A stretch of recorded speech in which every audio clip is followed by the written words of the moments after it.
So consideration is something which is exchanged by both the parties with each other. We call that consideration. For example, so we can take one example here.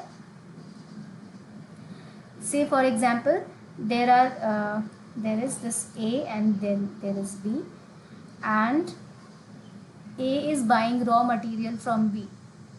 So that raw material is consideration for A, and that money, suppose if he is giving 10,000 rupees for that raw material to B and he is buying that, so that raw material is the consideration for A and this 10,000 rupees is the consideration for B.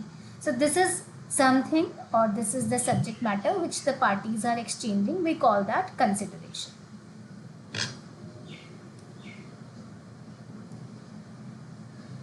The next feature of the next essential of contract is that the objective or the consideration should be lawful. Now what does it mean?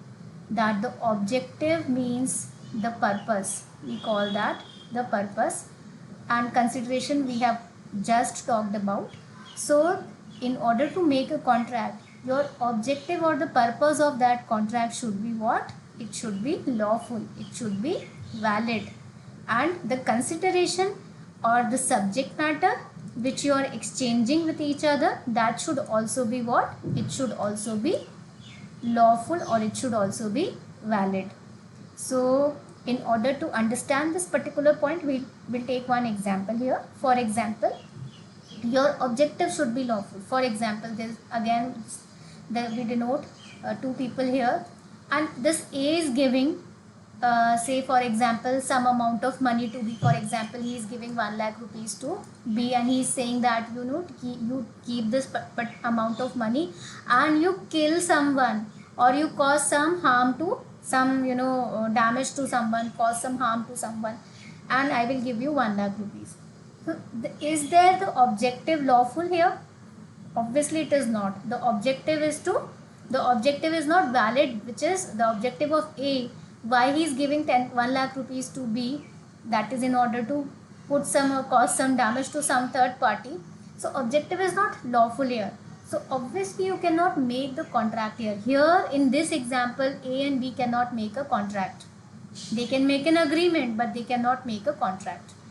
Similarly, when we talk about the term consideration, for example, A is giving, he wishes to sell some drugs which are prohibited by the government, right? In the means those drugs cannot be dealt in the open market. They cannot be openly bought and sold in the market, right?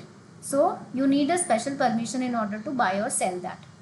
So this is a consideration. Now this is the subject matter, and if A tries to sell such products or such goods or such drugs in the market to B, suppose if he is selling the drugs to B for a certain amount of money, let's say we take 1 lakh rupees, that for 1 lakh rupees he wishes to sell the drugs to B. Now the consideration here is not valid. Here the consideration is that drugs, which is not valid. The subject matter is not valid. So we need to understand that when you make a contract, the objective should be valid and the consideration should also be valid. So this is one thing. Next we move to the next point, which is known as certainty of meaning. What does it mean? When you are making a contract, your meaning of that contract should be very much clear to both the parties. What does it mean? Means, for example, whatever terms and conditions are of that contract, it should be made clear by both the parties to each other, and they should understand all the details of that agreement. And therefore we say that there has to be certainty of meaning in the contract. So we take one example again in order to understand this. Say for example, there is A is saying to B that I am having, suppose he is having a mobile phone, and he is saying that I wish to sell this mobile to you in 1000 rupees or 1100 rupees, right? Is there any certainty in this? There is no certainty in it, because he does not know whether he wish to sell it in 1000 rupees or 1100 rupees. So it cannot be considered as contract if he makes this kind of statement in the contract. So when we talk about a valid contract, The meaning should be very much clear and it should be certain to both the parties. Next one is possibility of performance. The contract which you are making, it should be possible. There has to be some possibility to perform it.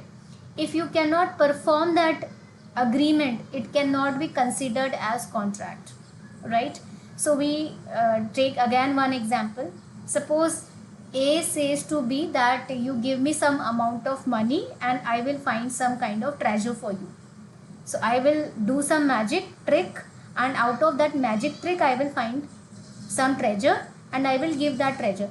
Now in the first instance, firstly, if he has so much capability, would he would keep that treasure to himself only. He would not give away that treasure to other person, right? And it is not, secondly, it is not possible that out of magic you find out some treasure or something like that. So anything which cannot be, where the possibility of that particular thing is not there existing, the performance is not possible. Whereas the performance is not possible, such kind of statement you cannot put under a contract. A contract should have possibility of performance.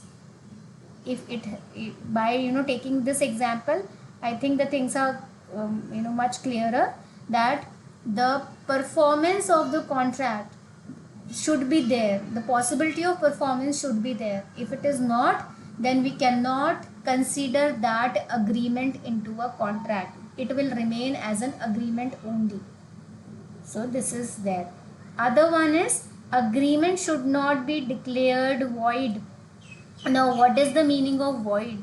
So void, when you study science, you say that space is void. Some kind of emptiness you call void.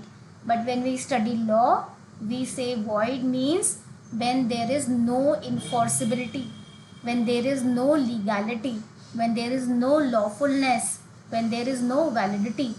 So the agreement, whatever agreement you are making, it should not be void in nature. So there is, since we are studying the Indian Contract Act, there is an entire list of void agreements which are given under the in our Indian Contract Act. Unsound person, a person of unsound minded, he cannot make a contract. It is void. Next one is that for example, if you are having no valid consideration, if you are having no lawful consideration, your agreement is void, right? So this is there. So whatever agreement you are making, and if you wish to convert that agreement into a contract, it should not be declared void, right? So it should not match with the list which is given in the Indian Contract Act. There is a list, as I said earlier, there is an entire list of void agreements has been given in the Indian Contract Act, and your agreement should not match with that. So this is again one thing. Next one is compliance of legal formalities. What is compliance of legal formalities? If you wish to make a contract, you need to comply with, you need to fulfill the legal formalities, whatever legal formalities are applicable. So it depends upon the nature of contract, what kind of contract you are forming. So it depends upon what? It depends upon nature of contract. Which kind of legal formalities would be applicable, it depends upon that, right? Say for example, if you are making an agreement with the government agencies, obviously your you need to be the whatever agreement you are making, it should be in the written form, it should be properly stamped, it should be signed by certain witnesses or the authorities. So these are some of the legal formalities which you need to comply with. So it depends upon what kind of contract you are forming, and according to that you need to fulfill, you need to comply with the legal formalities under that agreement. So this is about the essentials of contract. Thank you.